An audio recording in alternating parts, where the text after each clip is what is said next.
Hi guys, welcome back to ವಿಡ್ಯೂಸಿಂಗ್ channel. ಇವತ್ತು ನಾವು ಏನು ನೋಡೋಣ ಅಂದರೆ ನೇವ್ ಬಯಸ್ ಕ್ಲಾಸಿಫೈಯರ್ ಪ್ರಾಬ್ಲಮ್. ಅದು ಒಂದು ಮಾಡೆಲ್ ಕ್ವಶನ್ ಪೇಪರ್ ಮತ್ತು PYQ ಡಿಸೆಂಬರ್ ಜಾನಲ್ಲಿ ಕೇಳಿದ್ದಾರೆ.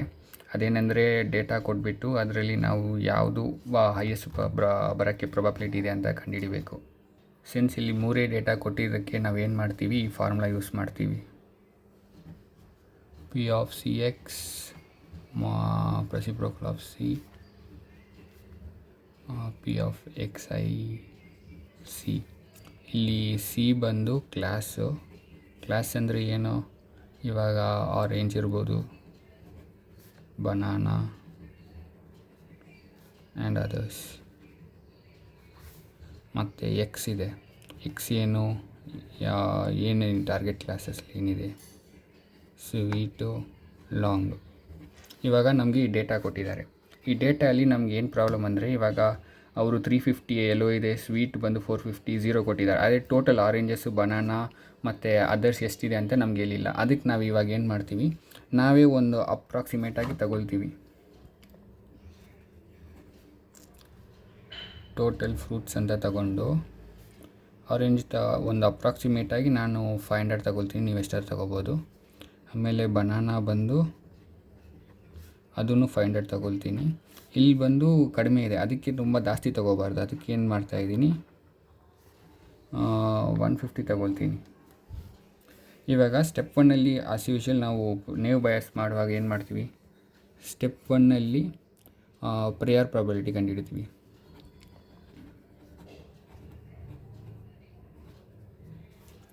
ಅದಕ್ಕೆ P ಆಫ್ ಆರೆಂಜ್ ಇವಾಗ ಕಂಡುಹಿಡಿಬೇಕು. ಇವಾಗ ಎಷ್ಟಿದೆ ಇದು ನಾವು ತಗೊಂಡಿರೋದು, ಇದಿದೆ. ಮತ್ತು ಇದನ್ನು ಟೋಟಲ್ ಮಾಡ್ಕೋಬೇಕು. ಟೋಟಲ್ ಮಾಡಿಕೊಂಡ್ರೆ ನಮಗೆ ಬಂದು 1050 ಬರುತ್ತೆ, 150 ಬರುತ್ತೆ. ಇವಾಗ ಇದನ್ನಿಟ್ಕೊಂಡು ಇದನ್ನಿಟ್ಕೊಂಡು ಇದು ಡಿವೈಡ್ ಮಾಡಬೇಕು. 500 ಡಿವೈಡೆಡ್ ಬೈ 150 ಅದೆಷ್ಟು ಬರುತ್ತೆ, 0.435. ಆಮೇಲೆ P ಆಫ್ ಬನಾನಾ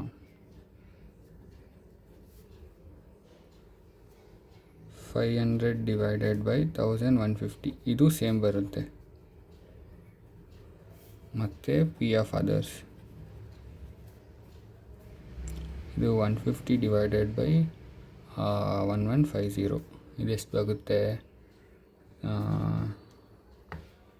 0.130 ಆಗುತ್ತಾ. ಇವಾಗ ನಮಗಿದೆಲ್ಲ ಸಿಕ್ಕಿದೆ. ಇದಾದಮೇಲೆ ಏನು ಮಾಡಬೇಕು, ಸ್ಟೆಪ್ 2ಅಲ್ಲಿ ಕಂಡೀಷ್ನಲ್ ಪ್ರೊಬಬಿಲಿಟಿ ಕಂಡುಹಿಡಿಬೇಕು.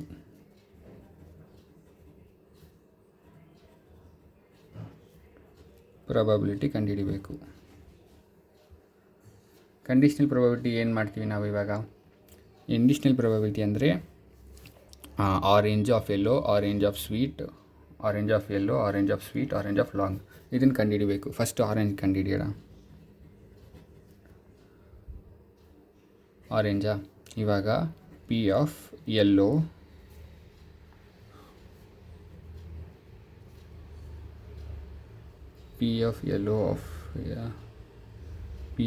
Of orange equal to 350. ಇದೆಷ್ಟಾಯಿತು, 500. ಈಸಿ ಕ್ಯಾಲ್ಕುಲೇಟ್ ಮಾಡಿದರೆ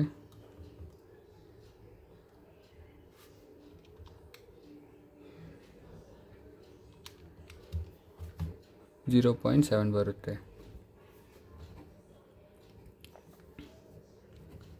P of sweet of orange ಅಂದರೆ ಸ್ವೀಟ್ ಎಷ್ಟಿದೆ ಇಲ್ಲಿ, 450 ಇದೆ.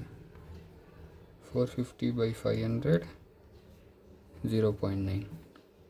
P ಆಫ್ ಲಾಂಗ್ ಆರೆಂಜ್ ಇದು ಬಂದು 0 ಇದೆ, 500 ತಗೊಳ್ಳೋಣ, 0. ಇದಾಯಿತಾ. ಇದಾದಮೇಲೆ ನಾವೇನು ಮಾಡಬೇಕು, P of orange of X. ನಾನು ಹೇಳ್ದಲ್ಲ ಈ ಫಾರ್ಮುಲಾ, ಈ ಫಾರ್ಮುಲಾ ಇದರಲ್ಲಿ ನಾವು ಇವಾಗ ಸಬ್ಸ್ಟಿಟ್ಯೂಟ್ ಮಾಡ್ತೀವಿ. 0. ಇದು ಮತ್ತು ಈ ವ್ಯಾಲ್ಯೂಸ್ ಮತ್ತು ಈ ವ್ಯಾಲ್ಯೂಸ್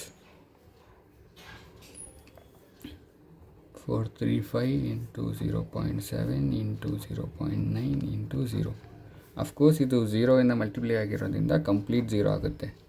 ನೆಕ್ಸ್ಟ್ ಒಂದು ಸಿಮ್ಲರ್ಲಿ ಬನಾನಾ ಮಾಡೋಣ.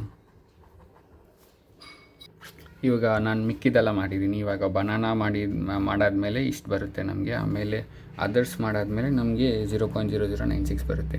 ಇದಾದಮೇಲೆ ನೆಕ್ಸ್ಟ್ ಸ್ಟೆಪ್ ಏನು? ನೆಕ್ಸ್ಟ್ ಸ್ಟೆಪ್ ಬಂದು ಕಂಪೇರ್ ಮಾಡಬೇಕಲ್ಲ. ಇವಾಗ ನಮಗೆ ಆರೆಂಜಸ್ ಸಿಕ್ಕಿದೆ. ಆರೆಂಜ್ ಬಂದು 0 ಆಗಿದೆ. ಆಮೇಲೆ ಬನಾನಾ ಎಷ್ಟು ಬಂದಿದೆ? ಬನಾನಾ ಬಂದು 0.14616. ಆಮೇಲೆ ಅದರ್ಸ್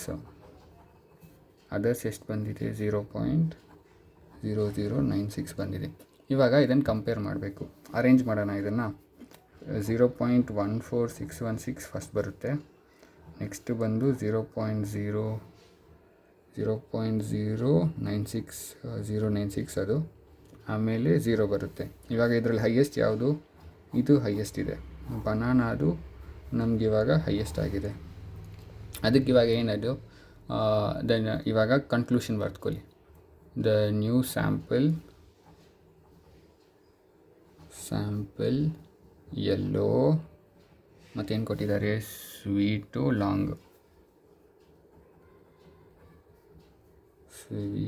ಲಾಂಗ್ is classified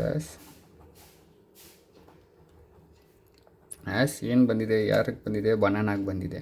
ಅದಕ್ಕೆ ಬನಾನಾ ಬರ್ತೀವಿ. ಯಾವುದು ಮಾಡ್ಕೊಂಡು ಮಾಡಿದ್ದೀವಿ ಇದನ್ನು? Naive Bayes classifier.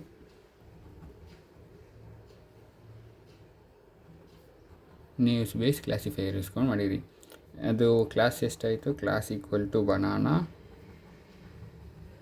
ಆಮೇಲೆ ಪೋಸ್ಟೀರಿಯರ್ ಪ್ರಾಬಬಿಲಿಟಿ ಎಷ್ಟು ಬಂತು? TROR posterior probability 0.14616. ಇದು ನಮ್ಮ ಫೈನಲ್ ಆನ್ಸರ್ ಆಗುತ್ತೆ. ಇದನ್ನು ಹೈಲೈಟ್ ಮಾಡಿಬಿಡಿ.